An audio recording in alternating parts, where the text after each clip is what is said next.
And I think Suryaprakash sir మీరు కూడా ఒక 2 మాటలు, మూల కథ ఆయనే కాబట్టి కథ ఎలాగో చెప్పరు. So thank you.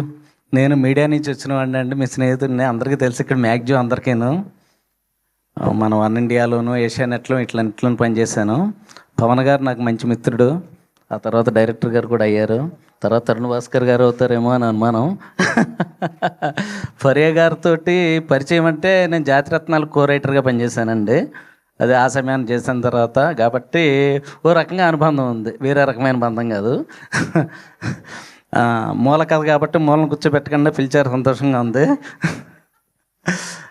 అది ట్రంప్ మీద కదా, మన టీజర్లో చెప్పినట్టుగా మంచి ఇంట్రెస్టింగ్ విషయం, మీకు చాలా బాగుంది. నేను చెప్పట్లేదండి, డైరెక్టర్ గారు కంగారు పడుతున్నారు. ఎందుకంటే ఆయనతో పాటు నాకు కూడా సక్సెస్ అవసరమే కాబట్టి పొరపాటును కూడా రివీల్ చేయను. థియేటర్లోనే చూసి సర్ప్రైజ్ అవుతారు. అది థ్యాంక్ యూ వెరీ మచ్ అండి. ఖచ్చితంగా నవ్వుకుంటారు, ఆలోచిస్తారు. మీ పిల్లల్ని కూడా ఎవరికైనా అమెరికా పంపించాలంటే ఒక్క నిమిషం ఆలోచించి నన్ను కూడా తిట్టుకుంటారు. Thank you.